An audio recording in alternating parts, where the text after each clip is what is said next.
Cara, se não tivesse fogo, não teria um milagre, não foi Deus, né? Aí tem lá os leões. Cara, se não tivesse leão, Deus não tinha agido ali, né? Então, assim, em vários momentos da Bíblia, se não tivesse esse perigo, ou essa forma, esse risco, Deus não teria agido, porque não teria um milagre ali, né? Então, eu acho que Deus funciona dessa forma também, né? Ele cria situações, ele permite que algumas coisas aconteçam para que ele possa agir. Senão você nunca perceberia, né, a presença dessa forma, Deus agindo. Então, acho que isso é a primeira coisa interessante. A segunda coisa, aqui uma dúvida, tá? Uma reflexão. Eu fui para Israel algumas vezes, essa última vez a gente foi junto, inclusive, né, eu e o Kaique, e a gente estava discutindo sobre a mãe de Jesus ser virgem.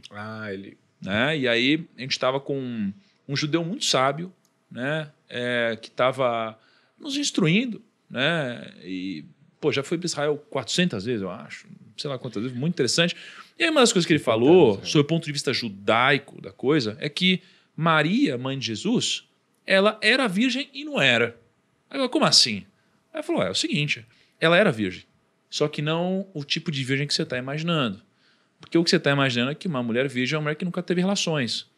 Para o judeu, não é isso. Eu falei, o que é uma mulher virgem para o judeu? Ele falou, uma mulher virgem para o judeu é uma mulher que nunca menstruou. Né? Que nunca menstruou. Eu falei, então se menstruar uma vez ela já não é virgem? Ele falou, não, tem que menstruar 2 vezes.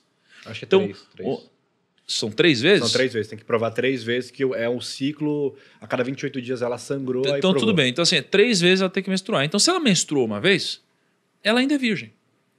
Mas ela já pode engravidar. Se ela menstruou então 2 vezes, ela ainda é virgem, mas ela já pode engravidar. Né? E aí quando ela menstrua 3 vezes, aí ela deixa de ser virgem, mesmo que ela não tenha tido relações sexuais. Né? Então, essa pessoa muito sábia ali, né, com muito conhecimento, ela nos disse sobre essa possibilidade de como muitos judeus enxergam o nascimento de Jesus, que não necessariamente Jesus nasceu de uma mulher que era virgem no nosso conceito de virgem, Entendi. mas sim no conceito judeu. E é claro que assim, tem muitas informações que a gente está colapsando nesse momento enquanto estudo, reflito e aprendo. Então eu jogo um pouco para você. Assim, como você enxerga? No que você... Olha, eu com todo o respeito ao judeu, eu tenho uma judaica que é uma discordância com muito respeito. Tá. Em primeiro lugar, existe um problema... eu não estou defendendo, não, eu só estou te jogando... Você jogou a pergunta mesmo. Em primeiro lugar, existe um problema nisso aí. Porque muitos conceitos judaicos que eles colocam são conceitos que vêm da Idade Média. Até um pouco antes da Idade Média, 250, quando começa o período ali da formação do Talmud. Deixa eu explicar uma coisa para vocês. O judaísmo, hoje, ele está mais afastado do judaísmo escriturístico do que o cristianismo. E antes que alguns judeus amigos me batam por falar isso aqui, o que eu estou falando são professores da Universidade Hebraica que concluíram que não são cristãos. Tá certo? Lembra que eu falei do Adriano que expulsou os judeus e criou a Palestina? Nessa época, o revolucionário, eu já citei o nome dele aqui também, é um nome meio difícil, Bar Kokhba, ele se dizia Messias.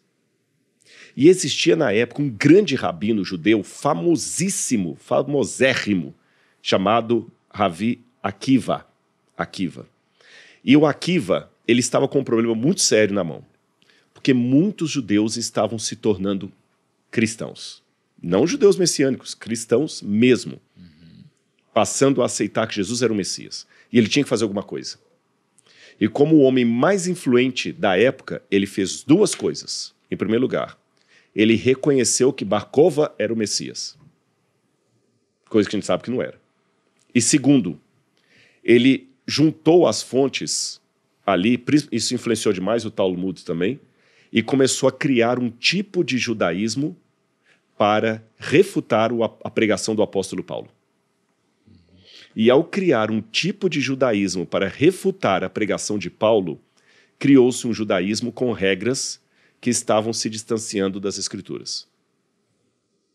Isso foi ter até um pouco de correlação com o motivo de por que Jesus foi crucificado, né? Porque, Jesus, se ele continuar fazendo milagres na cidade, a gente vai perder nosso poder. Exatamente. E o Akiva fez a mesma coisa. Tanto é que hoje tem muita coisa no judaísmo, não em todos. Quando falo judaísmo, tem várias linhas, tá? Sim, claro. É igual falar cristianismo. Tem o católico, tem o espírita, tem o protestante, o evangélico, o pentecostal, o que fala línguas, o que não fala línguas, o que batiza por imersão, por aspersão.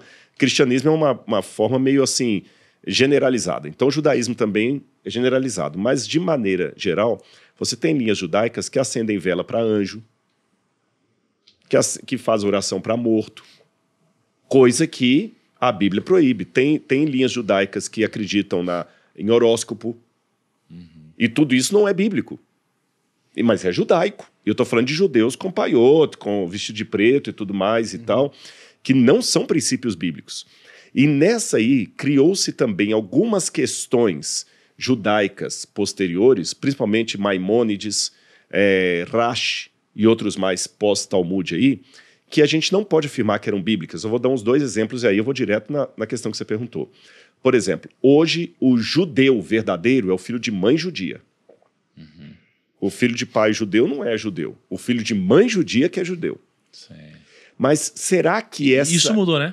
Pois é. Antigamente era de pai, né? Exatamente. Depois de um certo momento da história. Exatamente. Até que ponto eu posso dizer que na época bíblica também era assim? Ou isso é uma questão medieval? As leis kashrut do judeu, que hoje, por exemplo, se uma faca toca na carne, não pode tocar num queijo. Porque no McDonald's kasher, você não vai ter o queijo. Essas leis kashrut são medievais. Será que o judeu da época de Moisés entendia a comida kasher como o judeu de hoje? Ora, Abraão, quando recebeu os anjos em casa, ele mandou servir carne e leite. Porque pode ir lá no Gênesis, ele mandou servir carne e coalhada na mesma refeição. Então, Abraão não tinha as leis kashrut. Então, você nota que muitas coisas são do judaísmo medieval que não tem nada a ver com a prática judaica do primeiro século. Então, nesse aspecto, quando ele fala a menina tem que menstruar 3 vezes para deixar... Isso é uma reflexão do judaísmo tardio. Não há nenhuma comprovação que no judaísmo bíblico era desse jeito. Esse é o primeiro ponto. E ainda que fosse, nós não podemos dizer que esse era o caso de Maria por um detalhe muito interessante. Pelo que ele falou, a menina, e isso é fato, a menina só pode se casar depois da 3ª menstruação. Que ela está pronta para casar. Tá certo? Tudo bem. Só que aqui começa dizendo o seguinte, Mateus capítulo 1, versículo 18. O nascimento de Jesus foi assim. Maria, sua mãe, estava comprometida para se casar com José. Pelos critérios da época bíblica... Ela já deveria ter menstruado. Ela já tinha que ter menstruado as 3 vezes, senão ela não poderia estar se comprometida para casar com José.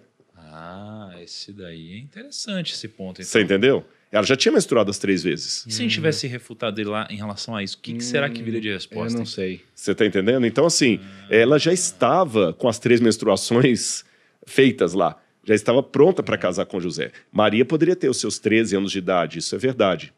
Que era a média que as meninas casavam na época. Peraí, só tem um ponto também aqui. Você está, obviamente, inferindo, então, que eles, de fato, só tiveram relações depois do casamento. Claro. Mesmo porque... Então, assim, tudo bem, assim, eu só estou pensando num contraponto. Sim, claro. Porque, eventualmente, poxa, não é uma, uma certeza, né, também, que isso pode ter acontecido. Não, porque a Bíblia fala, e José não a conheceu, está aqui no próprio Evangelho de Mateus também, começa a dizer aqui, quando José recebe a Maria, diz o seguinte, é o verso, Mateus capítulo 1, verso 25. Porém, José não teve relações com ela enquanto não deu à luz a um filho a quem pôs o nome de Jesus. Certo, e aí você então... Entendeu? E o casamento, ele tinha 2 fases na época. Porque, para nossa cultura, não existe o lance do dote. Mas eles tinham o dote. Até hoje, no Oriente Médio tem. No Egito, paga-se dote. Na Jordânia, em alguns países muçulmanos, paga-se dote. Como é que é essa questão do dote? O dote é uma maneira que eu tenho de indenizar o pai da minha noiva por tirar uma pérola de valor da casa dele. Sim. Então eu estou tirando. Ele alimentou a menina, ele deu comida para ela, ele a criou, educou, agora eu vou lá e levo de graça. Então com o dote eu provo que eu tenho condição. Segundo, com o dote eu provo que eu consigo levantar dinheiro, porque o dote não pode ser da minha herança, nem do meu pai, tem que ser eu levantar o dinheiro. Terceiro, eu provo que eu gosto bastante da menina, porque eu estou disposto a pagar para casar com ela. Então, a família se reúne. Se fosse assim, nos tempos antigos, eu iria lá na casa do pai da Laura, minha esposa. Primeiro, a minha família faz o acerto com o meu futuro sogro. Eu quero $10 mil para você casar com a Laura. E você tem 1 ano para fazer 2 coisas. Nesse 1 ano eu tenho a obrigação de fazer 2 coisas enquanto noivo da Laura. Eu tenho que construir uma casa, eu tenho que fazer uma casa e eu tenho que levantar o dinheiro do dote que foi pedido por ela. Marketing digital. Marketing digital e acabou. Depois de 1 ano, eu vou com minha comitiva lá, receber a Laura, eu pago o dote, o pai dela faz o nosso casamento. A primeira relação sexual, a mulher às vezes mostrava o pano sujo da menstruação e o pai guardava como prova que ele me entregou virgem. E é só aí que eu ia ter a primeira relação sexual com ela, depois dessa segunda fase. Agora, olha que interessante, embora eu tenha usado aqui a palavra noivado, eu o fiz de maneira anacrônica. Mas não era bem um noivado, porque em termos jurídicos, eu já estou casado com ela desde o acerto do dote. Mas eu só tenho direito a ter relações sexuais com ela 1 ano depois, quando eu tiver construído a casa e levantado o montante que o sogro pediu. Só que nesse meio tempo, entre o acerto do dote e o pagamento do dote, qual que é o meu estado civil? Casado. Casado. E o dela também. Só que ela não pode ter relação sexual comigo. E se ela tiver relação sexual nesse meio tempo, eu posso pedir indenização e posso até pedir para apedrejá-la, porque ela é adúltera. Aí tem um detalhezinho, sem querer demorar demais, mas eu queria deixar que isso aqui é um detalhe muito sutil do Evangelho. O Evangelho fala que quando José viu que ela estava grávida, essa gravidez de Maria aconteceu entre o acerto do dote e o pagamento. Por isso que ela não podia engravidar ali. Meu Deus. Ela estava com o risco de ser apedrejada, rechaçada, rejeitada por ele. Aí a Bíblia diz o seguinte, olha, Mateus capítulo 1, versículo 20. José, filho de Davi, verso 19. José, com quem Maria estava para casar, sendo um homem justo, não querendo envergonhá-la em público, resolveu deixá-la sem que ninguém soubesse. Quando ele soube que ela estava grávida, ele se apiedou dela. Mas por que ele resolveu deixá-la, fugir? Por uma questão muito interessante. Quando se tem um adultério, ele só pode ser formalizado enquanto ato condenatório se houver o marido para denunciar.